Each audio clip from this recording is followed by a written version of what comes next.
Pesawat yang aneh mendarat di bandara. Tapi tunggu sebentar. Tidak ada penumpang yang turun. Polisi baru datang sudah mengelilingi tempat ini. Saat polisi masuk ke kabin, temukan 210 penumpang. Tidak bergerak. Ternyata orang-orang ini sudah menjadi jenazah yang dingin. Tapi anehnya di dalam pesawat ini tidak ada tanda pertempuran. Dan sama sekali tidak rusak. Jadi apa sudah terjadi di sini? Kenapa semua orang tanpa luka tapi mati semuanya? Kembali waktu sebelum terjadi hal ini. Pesawat ini berangkat dari Berlin ke New York. Pramugari ini terdengar suara yang aneh. Jadi dia dan rekannya membuka pintu pesawat. Tapi mereka tidak menemukan apa. Tapi saat si pramugari ini pikir dia salah dengar.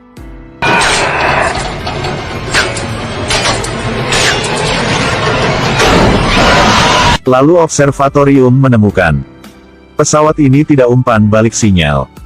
Pesawatnya anehnya dingin. Dan semua mesin mati. Seperti pesawat ini belum pernah terbang. Karena tidak tahu dengan jelas situasi. Jadi tidak ada siapa yang berani masuk ke pesawat untuk memeriksa.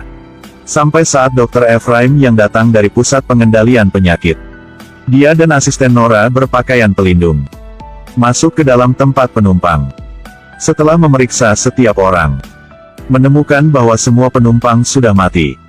Mereka pakai UV. Dan temukan bahwa banyak cairan tersisa. Dokter ini pikir bahwa cairan ini ditinggalkan dari binatang yang rahasia. Nora masuk ke dalam kokpit ikuti cairan. Tapi ketika dia bersiap untuk mengecek badan pilot, tiba-tiba ada 3 orang berdiri. Ternyata di pesawat ini tersisa 4 orang yang masih hidup. Ephraim letakkan semua jenazah di luar. Dan 4 orang yang masih hidup sudah dikarantina. Sementara itu, dalam satu rumah di Manhattan, seorang lelaki tua melihat kabar tentang pesawat ini di televisi. Dia seperti sedang pikir apa lalu masuk ke kamar rahasia. Setelah pikir lama, dia berbicara sama sebuah jantung. Tampaknya dia sudah tahu alasan. Jadi dia keluarkan pedang yang sudah lama tidak dipakai. Bersiap untuk ke sana. Saat ini di tempat Ephraim. Mereka dalam gudang bandara. Menemukan sebuah kotak yang aneh. Di luarnya diukir banyak bentuk lama.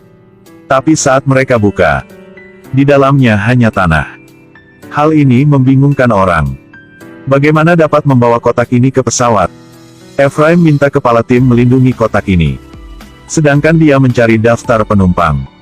Tapi ketika Ephraim pergi, kepala tim tertarik oleh suara yang aneh. Jadi dia bertanya orang di sekitaran. Tapi tampaknya suara ini hanya dia yang kedengaran. Penasaran dia melangkah ke tempat bersuara. Tapi saat dia sampai tempat itu, ada makhluk hidup di sini. Makhluk hidup yang aneh ini tingginya 6,66 meter. Pria di dalam gudang bandara menemukan sebuah makhluk hidup yang aneh dengan tingginya 6,66 meter sedang berbaring. Ketika dia masih penasaran, tiba-tiba hanya satu pipa yang dikeluarkan dari mulut lalu ditusuk ke leher kepala tim. Semua darah dalam badan kepala tim ini dikumpulkan di leher. Hanya dalam 6,66 detik. Kepala tim memang mati. Ketika Ephraim ke bandara, dia dikelilingi oleh kelompok wartawan. Mereka bertanya tentang alasan kejadian ini. Tapi saat ini Ephraim tidak bisa menjawab. Tiba-tiba, pria ini bergegas maju. Lalu menamparkan muka Ephraim. Karena anaknya yang berumur 8 tahun berada di pesawat itu. Si ayah ini mau bertemu dengan anaknya. Ephraim hanya bisa bertahan. Setelah 48 jam, kami akan memberikan jawaban. Itu semua yang bisa aku lakukan. Penyelidik juga ada jejak baru. Menemukan bahwa setiap jenazah ada potongan yang kecil di leher. Potongan itu sangat tepat. Bahkan kalau Sean, dia juga tidak bisa. Tidak hanya begitu. Darah di semua jenazah ini sudah habis. Seperti disedot oleh suatu. Ephraim sepertinya tahu sesuatu. Dia bergegas berlari ke pesawat. Tapi hanya setengah jalan. Dia dihentikan oleh lelaki tua yang berpedang. Aku tahu alasan kejadian ini. Karena Aku pernah melawan dengannya. Tapi Ephraim pikir dia berbohong. Jadi dia tidak mau bercakap sama lelaki tua ini. Jadi Ephraim menyuruh pegawai untuk menyeret lelaki tua ini. Tapi sebelum diseret, lelaki tua ini bilang, "Jika kamu ada kotak itu, kamu masih bisa mengontrolnya. Sekarang hancurlah kotak itu. Masih belum lambat.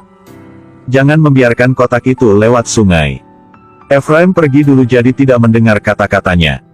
Hanya Nora yang masih bingung. Lalu mereka berpakaian pelindung ke gudang pesawat. Di sini mereka menemukan beberapa makhluk yang aneh. Meski mereka terlihat kecil, tapi sangat ganas. Lalu, Nora menemukan tanah dan lumpur seperti di dalam kotak. Juga ada makhluk ini. Mereka berdua merasakan apa yang buruk jadi dengan cepat berlari sampai tempat kotak. Tapi saat ini kotak sudah hilang.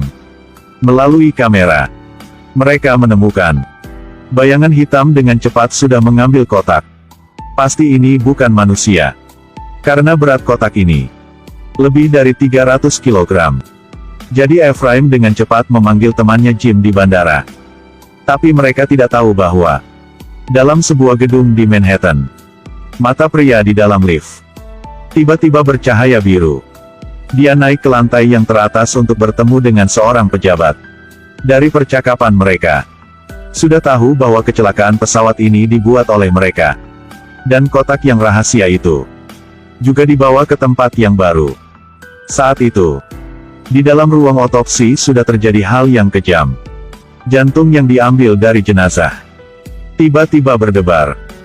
Dan ada banyak makhluk sudah keluar dari jantung itu. Bahkan ada yang merangkak ke tangan dia. Tapi ketika dia sedang melihat makhluk ini, di belakang dia, jenazah sudah berdiri semuanya. Anak yang sudah mati tiba-tiba hidup kembali. Dia berlangkah ke ayahnya. "Aku sangat dingin." Si ayah ini tidak bisa percaya, dia berdiri. Dia melihat tangan anaknya yang sedang merentang. Lalu si ayah ini dengan senang memeluk anaknya dan menangis. Tapi saat ini, emosi si anak ini sangat aneh. Hal aneh itulah mata anak ini. Anak ini adalah penumpang di pesawat. Karena kecelakaan. Akibatnya dalam total 210 orang. Hanya sisanya 4 orang yang hidup. Mereka dikarantina oleh Pusat Pengendalian Penyakit. Tanpa diduga, salah satu dari mereka akrab dengan pejabat. Langsung menelpon. Ephraim menelpon ke kantor. Pejabat wanita ini memerintah mereka untuk lepaskan 4 orang ini segera. Dan memerintah Ephraim untuk tidak ikuti kasus ini lagi. Jelas bahwa si pejabat ini tidak hanya untuk lepaskan orang. Setelah keluar dari kantor, Ephraim tidak menyerah. Dia ke kamar penelitian untuk meneliti makhluk yang ditemukan di pesawat. Dan temukan bahwa makhluk ini sangat bersemangat saat melihat darah. Dan mereka perlu membuat parasit makhluk lain. Jadi Ephraim ke rumah sakit mencari pilot yang masih hidup. Lalu melalui UV sudah menemukan ada makhluk itu di badan pilot ini. Ephraim sudah menyadari kebahayaan kejadian ini. Jadi dia menyuruh Jim hubungi orang yang masih hidup. Tapi ketika Nora menelpon para penyelidik, tidak ada yang angkat telepon. Jadi mereka berdua berlari ke rumah jenazah. Yang aneh, tempat ini dari awal banyak jenazah. Tapi sekarang tidak ada lagi. Hanya sisanya kacamata yang pecah ini. Dari penyelidik, kecuali pilot, ketiga orang yang masih hidup sudah kembali ke rumah mereka. Dan pria yang berkacamata ini ada dalam grup itu. Saat ini, badan dia mulai berubah. Yang pertama, mata dia memerah. Lalu kakinya pegal. Dia membuka lemari es. Keluarkan potongan daging yang mentah. Matanya sangat mau. Lalu dia sudah makan daging mentah ini. Kebetulan, istrinya sudah melihat. Saat ini, pria ini menjadi bodoh. Lalu pergi. Tapi keadaan pilot tidak baik. Seluruh badannya sudah ditempatkan oleh makhluk itu. Melihat pilot begitu sakit, memang kasihan dia. Ephraim dan Nora tidak tahu harus lakukan apa. Mereka harus menghadapi dengan apa. Untuk mencari kebenaran. Mereka berbagi untuk mengambil tindakan. Ephraim akan ke tempat si ayah yang sudah menamparkan mukanya. Karena beberapa hari yang lalu si ayah itu sudah bilang, anaknya yang sudah mati sudah kembali. Nora akan mencari lelaki tua di bandara hari itu. Pasti dia tahu kebenaran. Ephraim sudah sampai rumah anak itu. Tapi anehnya pintu tidak dikunci. Di dalam rumah ini kesepian. Sepertinya ada yang sedang bersembunyi di sudut, mengawasi Ephraim. Ephraim di dalam kamar mandi. Menemukan air di dalam bak mandi juga merah. Dan di dalam bak ini ada rambut. Lalu Ephraim terima panggilan. Kabarnya di dalam rumah sakit ada kejadian darurat. Jadi, Ephraim bergegas berlari ke rumah sakit. Tapi sesudah Ephraim pergi,